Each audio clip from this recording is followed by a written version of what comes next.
Nirasya sarva sandeham akikritya sudarshanam prakashita rahasyam tam bhajami gurumishwaram itam Shri Radhika prana nata pada sarojayo yena premanubhutyasha dattam tam Shri Gurum bhaje Shri Govinda pararavinda marupananya bilashojitan Purna prema rasotsavo jalamano vritti prasannananan Shajvad Krishna katha mahamrita payora shomura kedato Bande bhagavatani mananunavam murtna nipatyakshito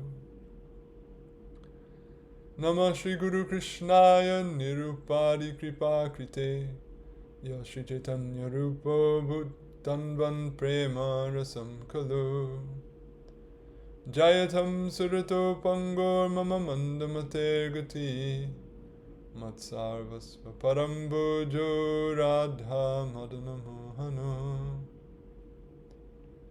Adadanastrinam Dantair Yacheham Puna Puna Srimad Rupa Parambojo Dhulisyam Janma Janmani Abhirapali Patiputra Kanta Dasya Bilashati Balashvavara Sri Rupa Chintamala Sapti Sangsto Matsvanta Durdanta Haichurastam Raganugami Bhajanola Samanasanam Shri Radhaya Sahasara Smaratam Brajendhum Shri Rupa Pada Kamala Shrita Cheta Samme Chittam Satam Madhukari Yatu Pada Padme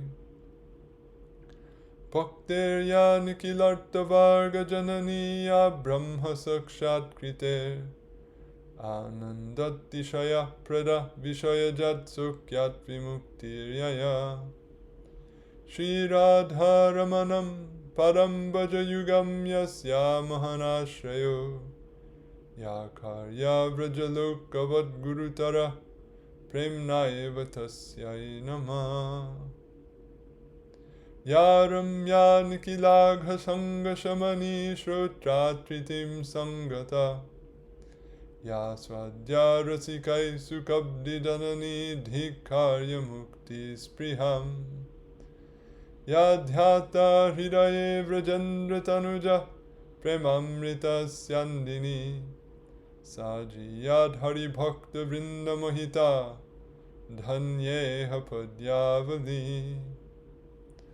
By the grace of Shri Kali Yuga Pavana, the Swabhajana Vibhajana Prayojana Avatar Prema Purushottam Karuna Maha Sagar Shri Gauranga Maha Prabhu and his beloved Parshad, the Kris Jewel of Gaudiya Vaishnavacharyas, the fulfiller of his heart's desire on this earth, Sri Rupa Gosvami Pad.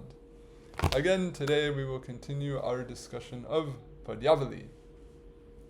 And we resume here in this section about Bhagavad-dharma-tattva, in particular the third subsection therein on Vaiṣṇava-tattva, or specifically Vaishnavata in comparison to Brahmanatva as well as Dvijata. So what constitutes a Brahmana, what constitutes a twice-born, what constitutes a Vaishnava, and then how do these distinct categories carry areas of mutual overlap, and what is the conduct to be observed by each of the members of each of these categories. This is the gradual layers of complexity that we're exploring in this discussion. So in our last reading, we looked at how honoring Brahmanas is an incumbent activity upon Vaishnavas, or in other words, it's essential to Vaishnavatva to have respect for Brahmanatva. And how also one becomes eligible for Dvijata, and how the eligibility for Dvijata and the eligibility for Vaishnavata are two distinct things that don't have any direct cause and effect relationship between each other. Yet, as we'll soon explore, it is said in some cases that Vaishnavattva causes or results in dvijata. So what does the Shastra teach by that statement, or what is the actual intended meaning of that, and what sort of matters of conduct does that, or does it not, imply are appropriate? This will also come out in the course of the discussion. So we'll resume from where we left off. We last touched on the subject of how a Vaishnava and a Brahmana share the quality of bhakti to Bhagavan, or how a Vaishnava is defined as someone who engages in bhakti to Bhagavan, and having bhakti for Bhagavan is said to be a characteristic of a Brahmana. And yet, a Brahmana is a distinct category from a Vaishnava. So how is it that a Brahmana is defined as a unique category, different than a Vaishnava, when one of the characteristics of a Brahmana is having bhakti for Bhagavan, which is a characteristic of a Vaishnava? So this is the topic that we'll start off with today. So I'm picking up from where we left off, same file, same place. So, the essential distinction between a Brahmana and a Vaishnava is thus the specific focus of their Shraddha and the primary feature of their sadhana.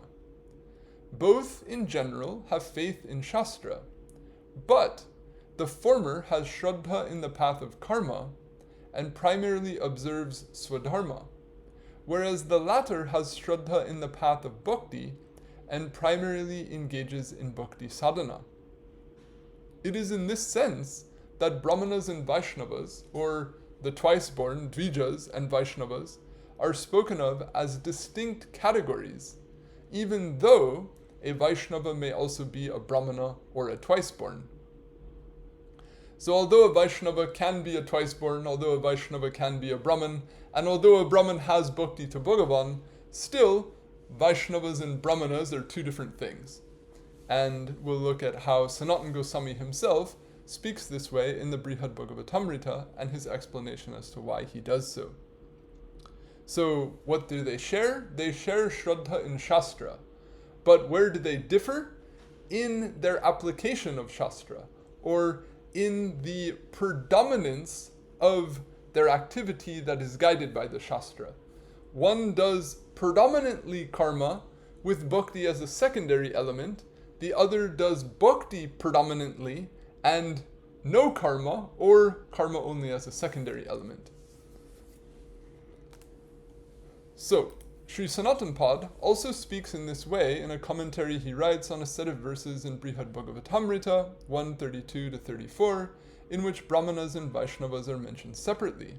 He explains that there were certainly Brahmanas among the Vaishnavas being referred to, meaning that those born in Brahmana families who had accepted Diksha into a Vishnu mantra were spoken of as Vaishnavas and not separately as Brahmanas.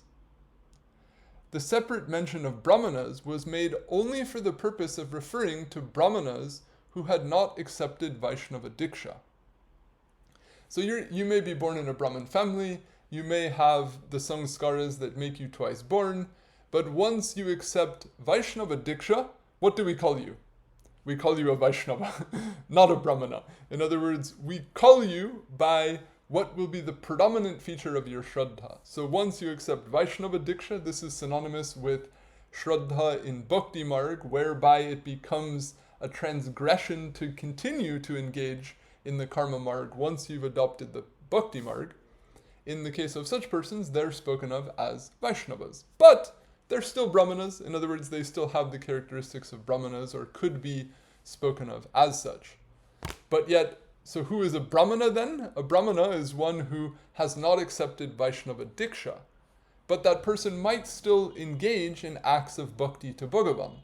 But their doing so will be secondary to, or their doing so will be part of their practice of the path of karma, not bhakti in the proper sense as an independent path. So in this way, we can see where the contours of these categories overlap and where they differ. So this is brought out by Sanatana Gosvami.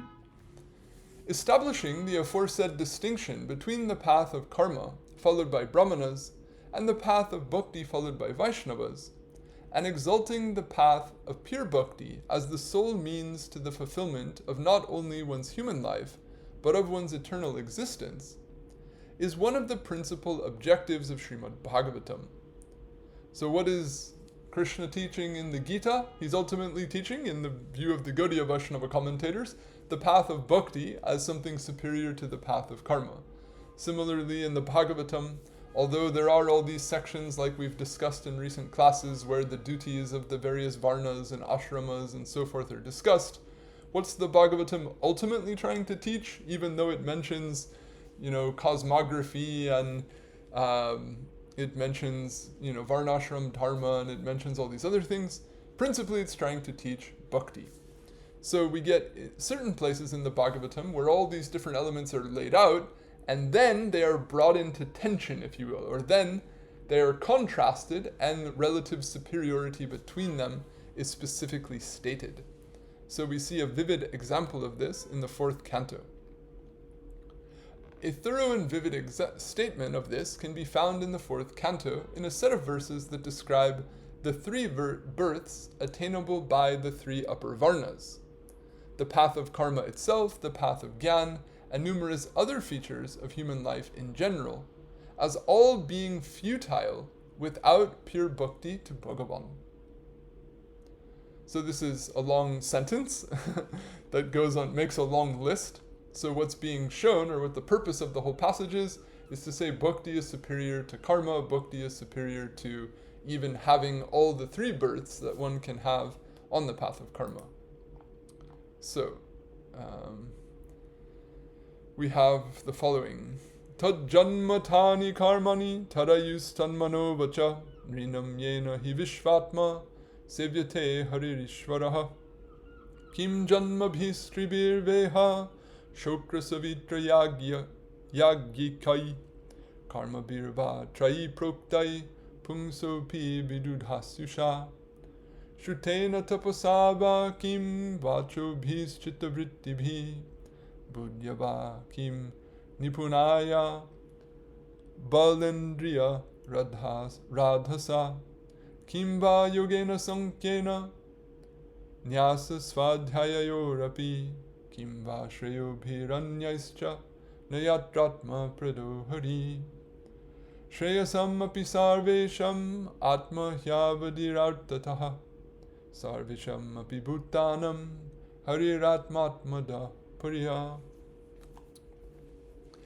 That is a birth. Those are actions. That is a life. That is a mind. And that is speech on the part of human beings, whereby Hari, Ishvara, the self of the universe, is worshipped. So by saying, that is a birth by which one is worshipped, by which Hari is worshipped, what he means to say is that if you didn't worship Hari, your birth was not successful. It was a birth, okay, you were born, but really you were not born. In other words, really you did not live life to the fullest. You did not realize the potential of your life. So similarly, what is action? Really an action is an act of worship of Hari. What is a mind? It's a mind that thinks of Hari. What is speech? It's speech that praises Hari. Like this. So first, this statement, this is what you call anvaya, or a positive assertion. And now the rest of the statement is in the formula that's called jāti, where the negation of the opposite is made. So then he says, here in this world, what is the use of the 3 births? The seminal, the savitra, that is the second birth brought about by diksha into the savitra mantra, and investiture with the sacred thread, namely the upanayan samskar, and the sacrificial yajñika, the third birth brought about by diksha into the performance of a particular Vedic sacrifice. What is the use of the rites prescribed in the 3 Vedas? What is the use of even the lifespan of a deva for a human being? What is the use of hearing, austerity, words, and states of mind? What is the use of sharp intellect, physical strength, and acuity of the senses? What is the use of Ashtanga Yoga, Sankhya, meaning discrimination between the body and self, Sannyas, and even study? What is the use of any other means of benefit, be they vows or non-attachment or what have you, whereby Hari does not become a bestower of the self or himself? In other words, even if you do all these things, if after doing them, Bhagavan is not poised to give himself to you, to reveal himself to you, then what have they been used for? They've not been used successfully. In reality, the self specifically is the culmination even of all means of benefit.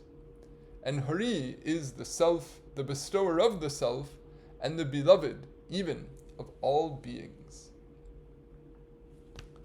So this is, so what's specifically relevant to our discussion here is that doing bhakti to Hari is spoken of in direct contrast to being a Brahman, to being a twice-born, and to having yajnik diksha. So in other words, all three of those things are said to be insubstantial, ultimately without any true value, if one doesn't have bhakti to Bhagavan. So if one has bhakti to Bhagavan, does one need those other things? Do those things make one greater than bhakti? No. This is the ultimate implication. Sri Jiva cites these verses along with Sri Samipad's commentary on them in Bhakti Sandarbha. So Samipad's tika on these statements is as follows. Aho! Without worship of Hari, as a result of attachment to household life, everything, one's birth, actions, and so on, are all made vain. Thus, lamenting them, meaning birth, actions, and the like that go in vain, Maitreya speaks with 4 verses. One's birth, actions, and so forth go in vain, since only worship of Hari is the fruition of one's birth and so on. Thus, devoid of that, everything goes in vain. This is the meaning. Well, a question is raised. Well, why do these aforementioned means to various attainments have futility just because of an absence of worship of Hari? So in other words, why did you say what you just said? To this, he says that the self specifically is the culmination of the attainments of all means of benefit.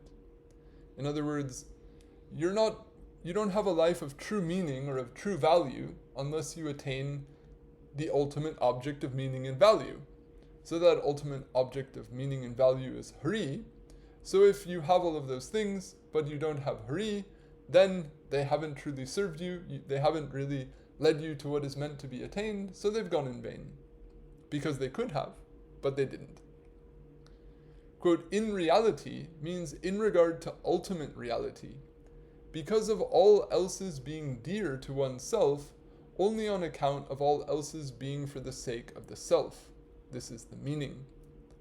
So this is referent to the Upanishadic discussion where the whole world and everything within it is regarded as dear simply because one holds oneself dear, and these things are held to be dear to the self. And Bhagavan, so the further step then is, but Bhagavan is the self of the self, so things are ultimately dear and of value as they relate to him. So this point is made next. Another question is raised. Let the self be the culmination. What follows of Hari? That is, what then is the position of Hari? So here it's as if to say, okay, I accept the existence of Atma, I can accept the existence of Paramatma. But now you're talking about Hari, you're talking about Bhagavan, or you're talking about this idea of the supreme entity having personhood. So how does that relate to what we think of as Paramatma, which some people take or conceive of in a nirakar form, or in a aspect which is without figure or personhood? So that's addressed or discussed in the remainder of the verse. So Samipad says, to this he says sarvesham api. He says that Hari is the self, the bestower of the self, and the beloved even of all beings. Hari is the self and the bestower of the self, that is, the revealer of the essential form of the self by removing ignorance from the jiva. He is also the bestower of the self with even a divine form upon those like Bali and others, That is, he also bestows himself in his divine form as Ishvara upon his bhaktas. And he is the beloved because of his being a form of supreme bliss. So, as Jiva Gosvami has discussed elsewhere on the basis of fundamental Nyaya Shastra analysis, what people are really driven by is bliss or pleasure. So Bhagavan produces superlative bliss, therefore no one could be held more dear than Bhagavan. That very Bhagavan exists as the Paramatma, or reveals himself to be the Paramatma. So therefore, there's nothing dearer to him, and he is the self, so there's no need to conceive of Bhagavan as different than Paramatma in this sense. So this is how Samipad takes it. Chakravartipad develops Samipad's thinking, and this is a bit of an extended comment, but it's quite nice, so we'll look at that as well. So this is Vishwanath Chakravarti, building on Sridhar Samipad. One should engage only in worship of Bhagavan, all the various objects obtained of their own accord by a Jivatma, after having donned a body. It means when you're embodied, and you're in the world, whatever you encounter, whatever you find, worship Bhagavan with that. This understanding specifically is fit to be regarded as spiritual knowledge. So what does it mean to see the world in a spiritual way, or to understand life as a spiritual journey? It means this: whatever you encounter in the physical space of embodiment, use that to deepen your relationship or express or act within the context of your spiritual relationship with Bhagavan. That is what is taught in these verses. That alone is a birth by which Hari is worshipped. Those alone are actions by which Hari is worshipped. This is to be applied everywhere. That is, the idea that something is successful only when utilized in worship of Hari is to be applied in regard to all the other objects mentioned in the verse, that is, lifespan, mind, speech, and so on.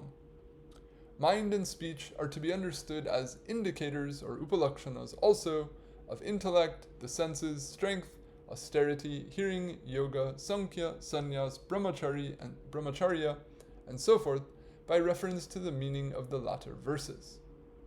Regarding, quote, on the part of human beings, only a birth and so forth, or actions, lifespan, etc., that is suitable for his worship is said to belong to a human being. Otherwise, that is, if they are not suitable for his worship, on the contrary, they are said to belong to animals like hogs. This is the meaning. So here Chakravartipad is squeezing out a little umph, so to speak, because he's saying that all these things, are there for human beings.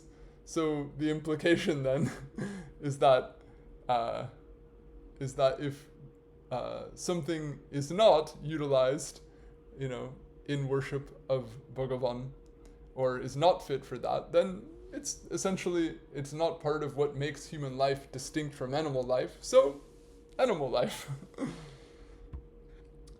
Thus, having thus stated a positive assertion, or anvaya, of the principle that Bhagavad Bhakti is the principal import of the Shastra, he states a negative assertion, or vyatirek, of this principle with 3 verses. Even that threefold birth of a Brahmana, that is, that in and of itself, is not a human birth, and rather is only the birth of a hog, and so on, that is an animal, because of its being equivalent with respect to its result.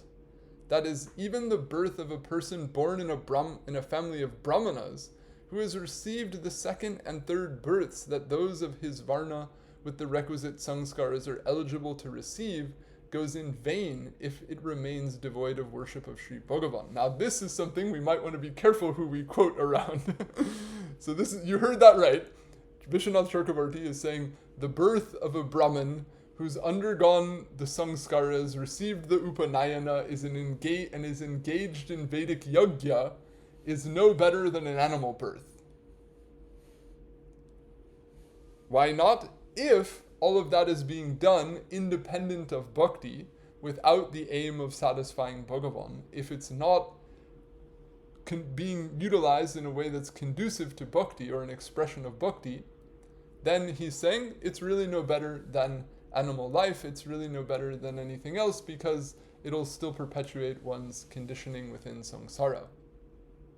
So elsewhere we hear all these places where, such high praise of the twice-born, or praise of bhakti as giving one the status of a twice-born. But if having the status of a twice-born is no better than an animal, then why would the Shastras praise it as something that conveys the greatness of bhakti? So certainly, the status of a twice-born is considered something very respectable. And as all these, what we've described earlier, the services to society that Brāhmaṇas offer are worthy of respect, and the respect is shown to that even by Bhagavan himself. So Chakravarti Pad is speaking here not, loosely, but he's speaking to specifically the contrast between the worldly and the otherworldly, specifically with respect to the contrast of ultimate meaning. That's why, as Samipad took artata as paramartataha. So in that respect, with an analysis specific to their ultimate result judged from a spiritual criteria, this point is made that it's no distinct from the position of an animal. But that won't be applied full stop or outside of that context. So, on the contrary, even the birth of an outcast and others, that is, in other low caste persons, that is favorable for worship of Bhagavan, that is, that leads to engagement of worship of Bhagavan in that birth, is a true human birth, because of its being causative of attaining Bhagavan, unlike even the threefold birth of a Brahmana, which in and of itself is not causative of attaining Bhagavan. So here, mark this point again, Chakravarti Pad is saying, a person with the three births who's not engaged in bhakti, no better than an animal. And an outcast engaged in bhakti, better than the thrice-born Brahman. And then, but what is he noticing, right? He's saying, a human birth causative of attaining Bhagavan. So what this implies is that neither birth in a Brahman family nor the Upanayan Sanskar is causative of attaining Bhagavan. This is the implication of Chakravarti Pad's statement. That point will come up later, so bear that in mind. This purport is to be explained in regard to rights and so forth as well. That is, the rights and all the other objects mentioned and implied in these verses are to be understood in the same way that birth has been delineated here. If they are not utilized in worship of Hari, then they go in vain. Without bhakti to Bhagavan, Hari does not bestow the self, that is himself, upon one who has or engages in any of the aforementioned means of benefit. Thus, these aforementioned means of benefit, beginning with the three aforementioned births, have only futility because of their lack of being bhakti and lack of being causes of bhakti. Okay, read that carefully. Chakravarti Pad is specifically saying that none of the three births, receiving the Upanayan Sanskar, engaging in Vedic Yajna, is not a cause of bhakti. It neither leads to the attainment of Bhagavan, nor to the attainment of bhakti, nor is it bhakti itself. In the presence of bhakti, on account of a distinct form of all of these aforementioned means of benefit, on the contrary, they have successfulness specifically on account of being mixed with bhakti and not rather on their own accord. This is the purport. So here Vishwanath Chakravarti is saying, but in a given, Vaishṇav Brahmana, those qualities, the Upanayan Sanskar, etc., the person may have them. The person also has bhakti. So in that case, you're getting a mixture of those elements with bhakti. And when that happens, then the person can still attain the ultimate benefit. So, what we'll get to in this discussion, but what is evident just from this very strong statements of Vishwanath Chakravarti, is if these things are neither bhakti, nor causes of bhakti, nor of value without bhakti, then when someone does have bhakti, and that bhakti alone can result in the person attaining Bhagavan, do they need these other things? And would it be valuable to spend time pursuing and acquiring them? right? The answer is no. They're not relevant or necessary to the path of bhakti. This is, vividly clear from Chakravarti Pad's analysis here. In 4.31.13, he states the reasoning in regard to the fruitlessness of all means of benefit devoid of Hari Bhakti. The self specifically is the culmination of the attainments of all means of benefit. And because of that is, all means of benefit and the attainments they produce, oops, sorry, I just hit the wrong button here. Oh, gosh. Okay, sorry, I'll have to fix that later. Something's happened with my shortcuts. Anyway, pardon me. Because of their being for the sake of pleasure of the self, whereas Hari specifically is the self of all beings, that is, all selves, for the pleasure of whom all means of benefit are enacted, because of all those jivatmas being constituted of his intermediate potency. Okay, so that's a little bit of a mouthful. I'll just read that one more time. So the self specifically is the culmination of the attainments of all means of benefit, because of all means of benefit and such attainments that they produce, being for the sake of pleasure of the self. Whereas Hari specifically is the self of all beings, that is, all selves for the pleasure of whom all means of benefit are enacted, because of all those jivatmas being constituted of his intermediate potency. So what he's saying is that all these different means of benefit, being born in a Brahmin family, having the Upanayan Sanskar, following the path of yoga, Sankhya, this, that, what are the ultimate value of these things? That they can bring fulfillment to the self. But when Bhagavan is the self of the self, then those things don't relate to or lead to the attainment of Bhagavan, then they're not of ultimate value. And when Bhagavan is the ultimate benefactor of those things, then what is relevant to him is what is best to be done by all. So if he, furthermore, Hari, the beloved, is pleased by pure bhakti, he becomes a bestower of the self. That is, he bestows himself upon a bhakta, and he himself is the supreme attainment beyond anything that can be attained by any of the aforementioned means of benefit. As per the Shruti, the Katha Upanishad, quote, the Atma is attainable neither by exposition, nor by the intellect, nor by extensive hearing of Shastra. The Atma is attainable by one whom he chooses. To him who is so chosen, the Atma reveals his own form. So, bhakti can lead to the highest attainment, bhakti can induce Bhagavan to reveal himself, therefore bhakti alone, independent of all of those things, is the supreme means, and leads to the supreme attainment. So what the Bhagavatam is saying in all these passages is that when you have bhakti, then everything in your life is successful, and when you don't, then nothing in your life, no matter how successful it is within its own scope, can lead to ultimate success. So, the essential point to glean from these comments is that someone may possess the three births that can be had by the three upper varnas, yet remain devoid of bhakti to Bhagavan. So just getting the Upanayan Sanskar, just conducting Vedic Yajna, does not equal bhakti, does not directly result in attaining bhakti. And if this occurs, then the birth, actions, and so forth of such a person are, from an absolute spiritual perspective, deemed to be of no better ultimate result than those of an animal, because they do not produce any absolute spiritual benefit for the person. That Sri Chakravarti Pad describes the seminal birth of such a person as no different than that of an animal, however, should not be understood to be stated, it should be understood to be stated only in terms of analysis of the spiritual results of these births and only for the purpose of stressing the importance of bhakti.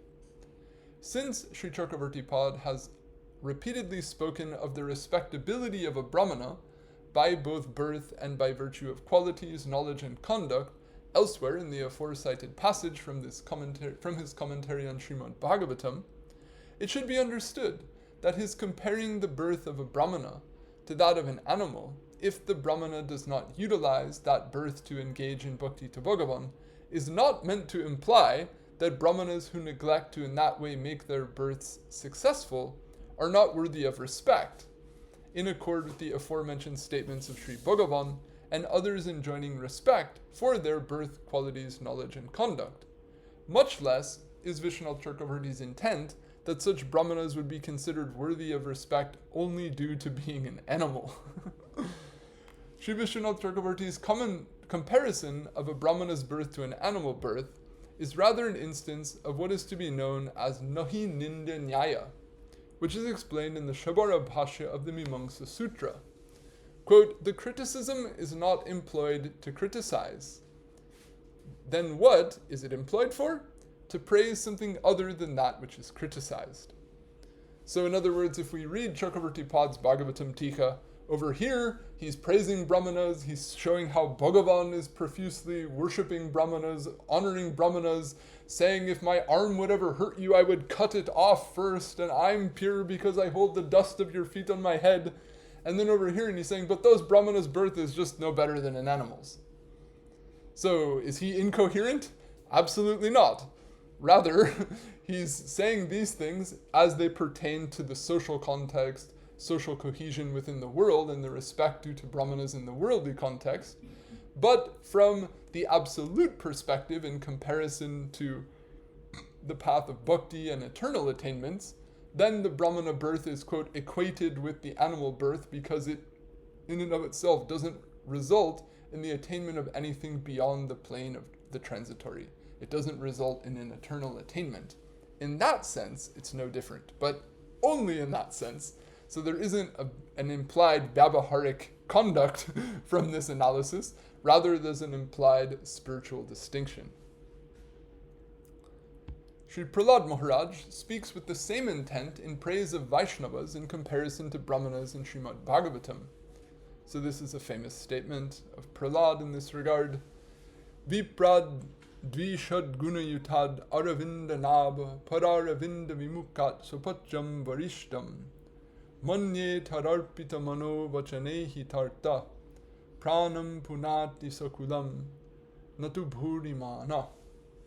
I consider a dog cooker whose mind, words, actions, wealth, and life are dedicated to Bhagavan superior to a Brahmana possessed of all 12 Brahminical qualities, who is averse to the lotus feet of he of lotus navel.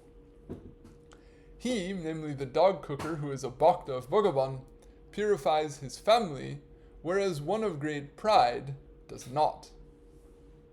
Okay, so Prahlad Maharaj is saying a dog cooker, in other words an outcast who's a bhakta, is superior to a Brahmana who's not a bhakta.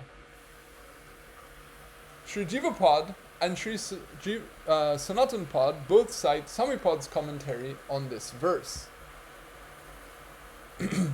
Quote, thus, in the previous verse, it was stated that the satisfaction of Hari is possible only by means of pure bhakti. Now, Prahlad Maharaj states the corollary conclusion that without bhakti, nothing else is a cause of his satisfaction. So if you can only please Bhagavan by bhakti, then nothing pleases Bhagavan but bhakti. That point is made in this verse. So he says, I consider a dog cooker superior even to a Brahmana endowed with the 12 qualities beginning with wealth, aforementioned in 799. Quote, wealth, noble family, beauty, austerity, learning, sensory prowess, luster, influence, strength, diligence, intelligence, and yoga. Alternately, the 12 qualities beginning with dharma mentioned by Sanat Sujata in the Mahabharata are to be considered the 12 qualities referred to by Prahlad Maharaj. Quote, dharma, truthfulness, control of the senses, austerity, non-enviousness, modesty, tolerance, non-detraction, sacrifice, charity, resolve, and learning are the 12 vows of a Brahmana. Alternately, the 12 qualities can also be considered the following: equanimity, control of the senses, austerity, cleanliness, forbearance, straightforwardness, detachment, knowledge, realization, contentment, truthfulness, and faithfulness are the 12 qualities. Of what nature is the Brahmana mentioned in the verse? Quote, averse to the lotus feet of he of lotus navel. And of what nature is the dog cooker? He by whom the mind and so forth have been dedicated to him, namely Bhagavan, he of lotus navel. The cause in regard to the superiority of this dog cooker in comparison to this Brahmana is that such a dog cooker purifies his entire family, whereas the Brahmana, whose pride is great, does not purify even himself, much less his family, since these qualities possessed by a Brahmana only lead to pride, and not rather to purification for one devoid of bhakti. Therefore, he is inferior. This is the purport. So you may have tolerance and detachment and even sacrifice and charity and learning and so on and so forth, but if you don't have bhakti, all of those things can make you proud, or you can become proud in them in an unhealthy way. So unless one has bhakti, those things will not be of ultimate value in purifying oneself. So we'll look at further commentary on this verse. This was Samipad's commentary, which Sanatana Gosvami and Jiva Gosvami quoted, but Sanatana Gosvami also further elaborates on this verse as follows. So as I said, this is a verse that's cited many times by the Goswamis, so they have much to say about it. So, quote, alternately, in addition to Samipad's explanation, the sense can be construed as follows. Quote, I honor only the dog cooker in lieu of such a Brahmana, because the Brahmanas being lower than even the dog cooker, on account of the Brahmanas being averse to Bhagavan. Because of the impossibility of a dog cooker having knowledge and so forth of Bhagavan, on account of the disposition of his family and so on. That is, because someone born in a family of dog cookers, that is, uncultured persons, has no chance to acquire knowledge of Bhagavan, since such a family has no such knowledge. There is only an absence of orientation, or abhimukya, and not rather aversion, vaimukya, on the part of the dog cooker. That is, such a person has no aversion towards Sri Bhagavan, and rather only the absence of ever having had their awareness turned towards him by receiving knowledge about him from a bhakta. So this I find interesting, because if we remember in the Bhakti Sandarbha, Jiva Gosvami construes the whole distinction between the material plane and the spiritual plane, between the path of bhakti and what is not the path of bhakti, between what is the abhideya of the Shastra and what is not, as essentially a distinction between sammukya and vaimukya, to be facing towards or to be facing away. And so in the Charitamrita, these same two categories are defined. One who's facing away is conditioned in Maya, and one who is facing towards is either already liberated or in the process of becoming such. And those two categories are discussed. No third category is specifically mentioned. It's just a broad, all-encompassing binary, if you will. But interestingly here, Sanatana Gosvami brings out, you could say, a subcategory of the second category. In other words, among those who are not facing Bhagavan, or who don't have sammukya, he makes two groups. One who lack the state of being turned towards him, but are not in any way averse to him, and those who are neither facing him nor inclined to be such. So in other words, among those who are not facing towards Bhagavan, or who are not conscious of Bhagavan, you have people who have heard of Bhagavan, but intentionally don't want to be conscious of him. And then you have the group that just don't know. They haven't been oriented, but as soon as they are, they'll become such. So Sanatana Gosvami is saying that you may have this case of an outcast who is not averse to Bhagavan, he just doesn't know. But you might have a Brahmana who's been educated in this from a young age, but is still riveted to his material interests and attachments. So the person who just doesn't know, and by their culture never got the chance, once they get the clue, or once some sadhu sangha comes to their life, then they turn towards Bhagavan and they follow the path of bhakti. So he's saying that person is actually even in a better position than the brahmana who's heard and knows well, but nevertheless is averse. So this is his point, or how he construes it. So thus, certainly he is superior even to him. In other words, that dog cooker is superior to the Brahman. Therefore, Prahlad Maharaj says, I honor him, the dog cooker. That is, I consider the sadhu, dog cooker, whose mind, words, actions, and wealth are dedicated to him, superior. That is, exalted above all. The cause in this regard is punati. That is, the cause is that the dog cooker purifies his entire family, whereas the brahmana does not purify even himself. So that's how Sanatana Gosvami elaborates on Sridhar Swami. And Vishnu Chakravarti, he also has a little bit to add. So he says the following: I consider a dog cooker endowed with bhakti superior even to a brahmana devoid of bhakti, and all the more superior to a kshatriya and so on who is devoid of bhakti. Furthermore, in this regard, I consider a dog cooker endowed with bhakti superior, that is, indeed exceedingly greater, when even they, that is, non-bhaktas, are endowed with the 12 aforementioned qualities of wealth and so on. So all the more when they are endowed with only 7 or 8 or 3 or 4 such qualities, and so even furthermore when they are devoid of all those qualities. So again, he's saying that to be a brahmana doesn't imply the existence of bhakti. Now again, it was mentioned that bhakti is a quality of a brahman. That was the secondary type of bhakti. So when he says that a brahmana devoid of bhakti, this would mean devoid of either that secondary type of bhakti also, or devoid of bhakti in the primary sense. And so a dog cooker who has this bhakti is superior to that brahman no matter what qualities this brahman does or does not have. And since you'll never find a brahmana who has all those 12 qualities in all measures, you'll only find some who have some in some measure, then all the more the bhakta is exalted. This is how Chakravarti Pad reads it. So, in Bhakti Sandarbha, Sri Jiva Pad follows his citation of Sri Samipad's commentary on this statement of Prahlad Maharaj with a number of citations from other shastras that affirm the view expressed by Prahlad Maharaj. So some of these are also cited by Sanatana Gosvami and Hari Bhakti Vilas. I'll just read these to save time. Although devoid of noble family and conduct, a person possessed of firm bhakti and controlled senses is the best of all people, and not rather a twice-born devoid of bhakti.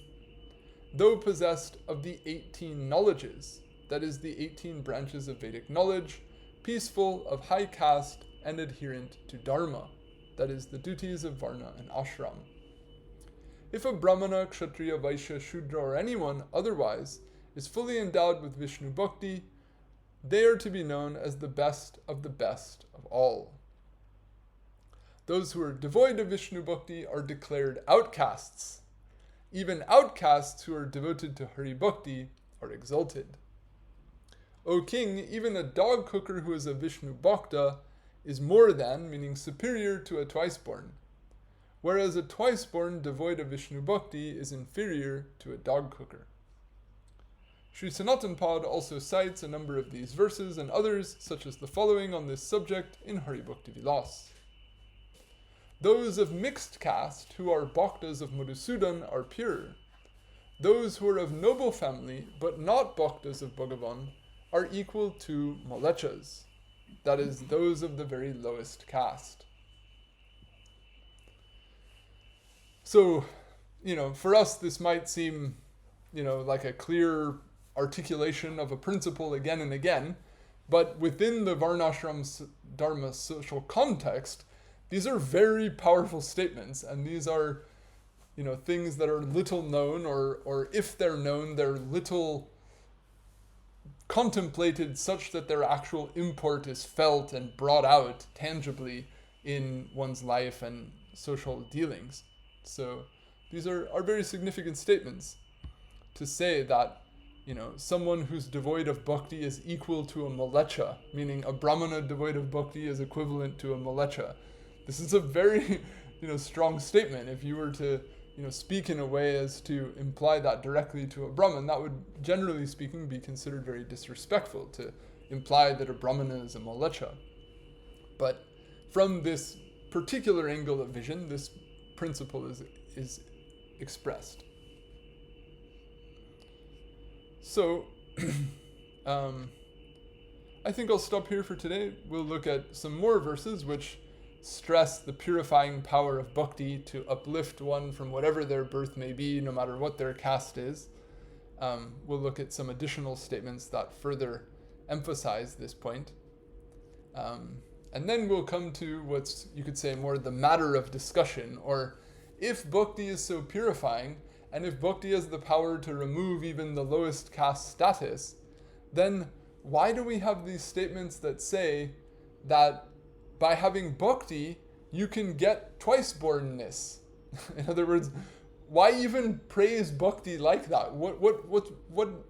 If bhakti has the power to completely purify you of everything and lead you to the attainment of Bhagavan, then why is it such a great thing that bhakti can give one equivalent status of the twice-born?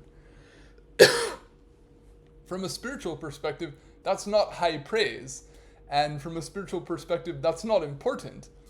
So by bringing all these statements, we can get that broader spiritual context for that statement, and also ultimately understand that that type of statement is made specifically in the varnashram social context to stress the power of bhakti for those who think very highly of the twice-born status. And so in a social context where birth is considered so essential to that status, to make this argument that bhakti has the power of bringing about a benefit that's even more significant than the type of birth you received, that's something that in that cultural context has a lot of impact, or has a lot of momentum to convey the idea that bhakti should be taken very seriously. So as we'll see, this is the thrust, or the general purpose of the statement. So to go in another direction with that and imply that now Vaiṣṇavas will do well by putting aside their bhajan to go get an Upanayan Samskar, we're here to demonstrate, in our personal view, based on this analysis, that that's never what this type of statement was intended to support.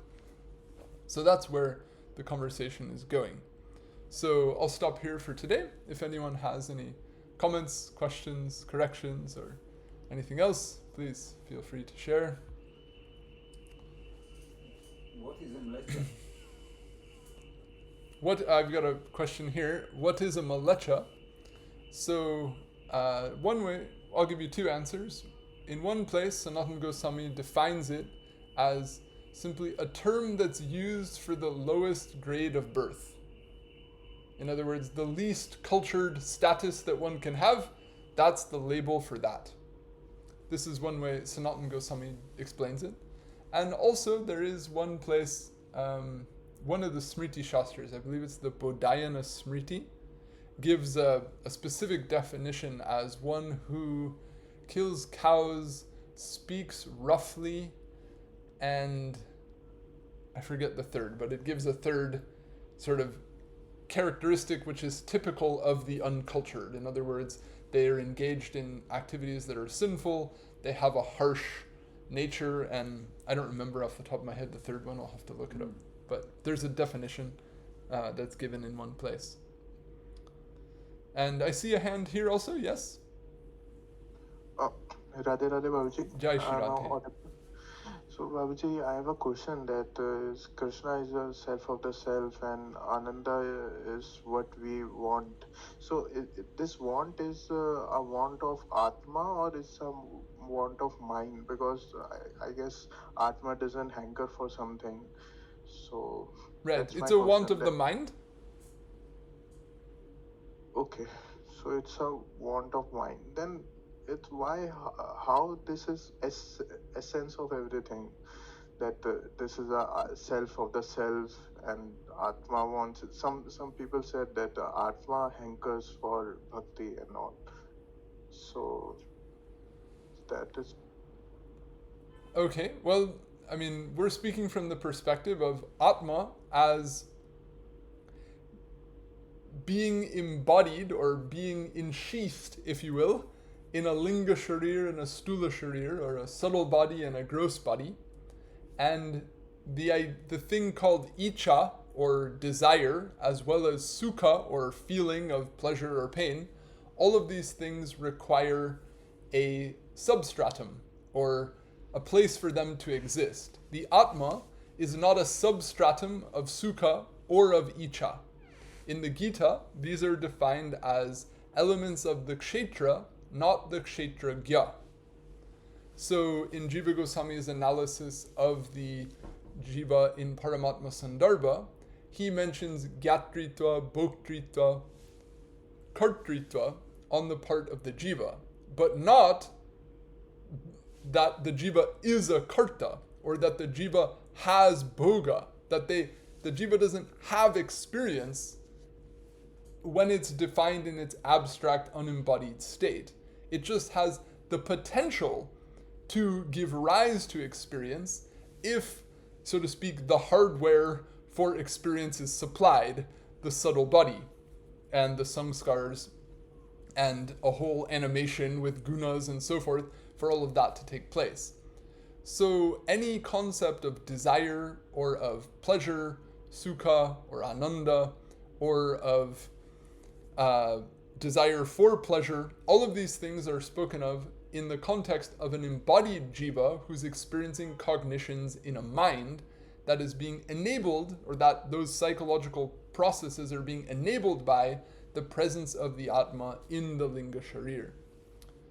So then, when we talk about that bhakti produces sukha, or that the jiva, quote, wants bhakti, or something like this, then these are, you could say, compound statements which imply some intermediary steps. So that's been traced out by Jiva Goswami partly in the opening Anucheda of the Priti Sandarbha, where he explains that sukham niruvadya prityaspadam, that the unconditional object of affinity is sukha. In other words, the thing that the mind is driven to pursue is sukha. This is universal, but what produces sukha, to what extent, that differs. And how much knowledge does someone have about which object can give rise to how much sukha, that varies. So in the world you have people running after an infinity of different objects, even though the fundamental thing that they're pursuing is one, sukha. So then Jiva Goswami says, so what can produce sukha to the absolute extent? What can produce sukh and eliminate dukh to the nth degree? He says, only priti for Bhagavan. Therefore, priti for Bhagavan is the purushartha, or the prayojana. So then you can derive from that when an Atma is embodied and thus has the experience of cognition within a mind, and therefore the experience of the nature of the mind, which is to pursue sukh and avoid dukh, then in that context, you can say that, quote-unquote, the Atma desires sukh, and since there's no greater sukh than the sukh experienced in bhakti, you can say that the, quote, Atma desires bhakti. So it's not a wrong statement, but if you were to eliminate that all the hardware and all the sub-steps in that understanding, and run off to think that the Atma in a disembodied state, without a linga sharir, without any samskaras, without an animation and a context for experience, is independently capable of will or of any cognition of any kind, then you would be off of the viewpoint of Jiva Goswami, or you would be, sort of speaking in a loose sense, which you might find in varieties of Western philosophy or other schools of thought, but in terms of representing the Gaudiya Vaishnava metaphysics, you'd be out of bounds, so to speak. But if we make those statements with these implied elements in place, then no harm, provided that those who are listening understand the context. We can say that truly we're all longing after bhakti, because truly we're all longing after sukh, and there's no greater sukh than bhakti, and once you experience the sukh of bhakti, bhakti will become completely uninterrupted, because there's no greater form of sukh that would ever eclipse the sukh that you experience from bhakti, and thus drag the mind off towards that. So that's the point that Jiva Goswami makes in the third anucheda of the Bhakti Sandarbha, related to the idea that bhakti is ahaituki and apratihata. So, did that touch upon the matter that you wanted to discuss? Perfect. Great.